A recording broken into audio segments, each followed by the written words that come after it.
तो आज जो कहानी है वो हिमाचल की एक लड़की पूर्वा और उसके पुश्तैनी घर की है। और ये कोई सुनी सुनाई बात नहीं है, बल्कि उसका अपना तजुर्बा है। एक ऐसी जगह का तजुर्बा जहाँ एक नियम तोड़ने की सजा बहुत ही भयानक थी। इस कहानी में 3 चीजें हैं जो बहुत जरूरी हैं। बचपन की वो छुट्टियां, वो बहुत बड़ा सा पुश्तैनी घर और एक बड़ा ही अजीब सा नियम जिसका राज कोई नहीं जानता था। तो बात शुरू होती है पूर्वा के बचपन से। वो शायद 7वीं या 8वीं क्लास में थी जब पूरा परिवार हिमाचल में नाना के घर छुट्टियां मनाने गया। अब वो घर कोई छोटा मोटा घर नहीं था, बल्कि किसी महल जैसा था, बहुत बड़ा और शाही। सारे कजन्स इकट्ठे थे और घर में हंसी मजाक का माहौल बना हुआ था। इतनी बड़ी हवेली में एक कमरा था जो सबसे अलग था। वो था नाना जी का कमरा। नाना जी तो अब इस दुनिया में नहीं थे, पर उनका कमरा और उससे जुड़ा एक बहुत ही सख्त नियम आज भी जिंदा था। जैसे ही सब घर पहुंचे ना, तो पूर्वा के मामा ने सभी लड़कियों को, खासकर उनको जो पहली बार आई थी, साफ साफ चेतावनी दे दी। उस कमरे में किसी भी औरत का जाना एकदम मना था। यहाँ तक कि उसकी साफ सफाई भी घर के मर्द ही किया करते थे। अब उस वक्त तो बच्चों ने इस बात पर ज्यादा ध्यान नहीं दिया, लेकिन अगले ही दिन कुछ ऐसा हुआ जिससे सबको ये समझ आ गया कि ये नियम कोई मजाक नहीं था। हुआ ये कि अगली सुबह पूर्वा ने उस कमरे के दरवाजे पर थोड़ी गंदगी देखी। अब आदत से मजबूर वो झाड़ू लेकर बस अंदर जाने ही वाली थी कि उसके मामा भागते हुए आए और उसे इतनी जोर से थप्पड़ मारा कि वो सीधे जमीन पर जा गिरी। और हैरानी की बात तो ये थी कि उसे उठाने के बजाय उसके अपने मम्मी पापा ने भी मामा का ही साथ दिया और उसी को डांटना शुरू कर दिया। पर उस रात जो हुआ वो और भी ज्यादा डरावना था। देर रात मामा को अचानक न जाने क्या हुआ, उन्हें नाना का कमरा साफ करने की धुन सवार हो गई। वो अपनी पत्नी से इस बारे में बहस कर ही रहे थे कि अचानक नाना के कमरे का दरवाजा अपने आप धड़ाम से खुल गया और फिर उस अंधेरे कमरे से नाना जी की आवाज आई, सफाई करोगे या नहीं मेरे कमरे की? यहाँ छिपकली ने अंडे दे दिए मेरे पीछे।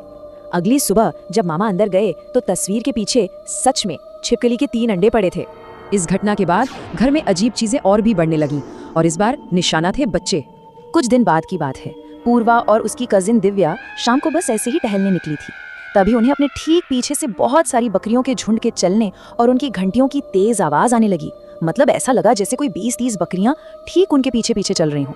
पर जैसे ही उन्होंने पलट कर देखा, रास्ता एकदम खाली और खामोश था।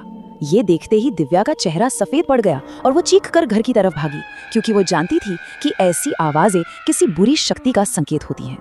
उसी रात घर में जब दिव्या ये किस्सा अपनी माँ यानी पूर्वा की मामी को सुना रही थी, तो मामी ये सुनकर हंसने लगी। पहले तो सब लोग साथ में हंसे, लेकिन फिर मामी की हंसी रुकी नहीं। वो बस हंसती रही और फिर अचानक मामी की हंसी एक छोटी बच्ची की हंसी में बदल गई। उन्होंने पूर्वा की तरफ देखकर एक बच्ची की आवाज में कहा, दीदी आप भी ना? सोचिए, मामी पूर्वा को दीदी बुला रही थी। ये देखकर दिव्या ने फौरन चुप रहने का इशारा किया और बताया कि मामी के अंदर उसकी बड़ी दीदी की आत्मा आ गई है, जिनकी बचपन में ही एक एक्सीडेंट में मौत हो गई थी। उस परिवार के लिए ये कोई नई बात नहीं थी, लेकिन इस कब्जे को खत्म करने का जो तरीका था वो और भी अजीब था। मामा ने फौरन अपनी बेटी दिव्या को नाना के कमरे का दरवाजा खोलने के लिए कहा और पता है क्या हुआ? जैसे ही दिव्या ने उस कमरे का दरवाजा खोला, मामी का शरीर एकदम शांत हो गया और वो बेहोश हो गई। इस बीच पूर्वा के मम्मी पापा तो दिल्ली वापस जा चुके थे और उसे दिव्या के साथ कुछ और दिन रुकना था। पर उसे क्या पता था कि उसकी आखिरी रात उस घर में सबसे भयानक साबित होने वाली थी।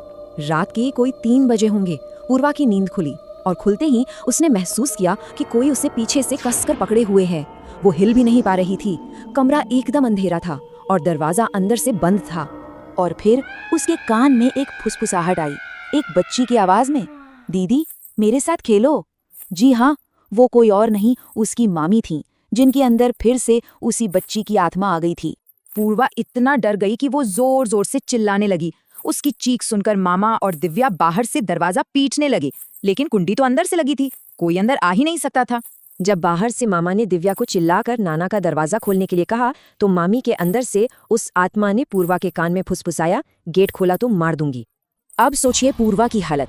वो रो रही थी और खुद को छुड़ाने की नाकाम कोशिश कर रही थी। बाहर से मामा उसे हिम्मत दिए जा रहे थे और जैसे ही दिव्या ने नाना के कमरे का दरवाजा खोला, मामी की पकड़ एकदम ढीली पड़ गई और वो बिस्तर पर बेहोश होकर गिर गईं। पूर्वा ने कांपते हाथों से दरवाजा खोला और भागकर अपने मामा से लिपट गई। इस पूरी घटना ने पूर्वा को अंदर तक हिलाकर रख दिया था। वो उस घर से तो आ गई, लेकिन कुछ सवाल हमेशा के लिए उसके साथ रह गए। उस रात के सदमे का असर ये हुआ कि पूर्वा को 104 डिग्री बुखार चढ़ गया। अगले दिन उसके मम्मी पापा आए और उसे हमेशा हमेशा के लिए उस घर से दूर ले गए। पर बहुत कुछ ऐसा था जो कभी समझ ही नहीं आया। जैसे नाना के कमरे में औरतों का जाना मना क्यों था, उस बच्ची की आत्मा का और नाना के कमरे के दरवाजे के बीच आखिर क्या कनेक्शन था। इन सारे सवालों के जवाब आज तक एक रहस्य ही है। शायद कुछ जगहों की अपनी यादें और अपने राज होते हैं जो दीवारों में ही कैद रहते हैं। और ये कहानी हमें बस एक सवाल के साथ छोड़ जाती है कि क्या होता है जब कोई घर अपने मुर्दों को जाने ही नहीं देता।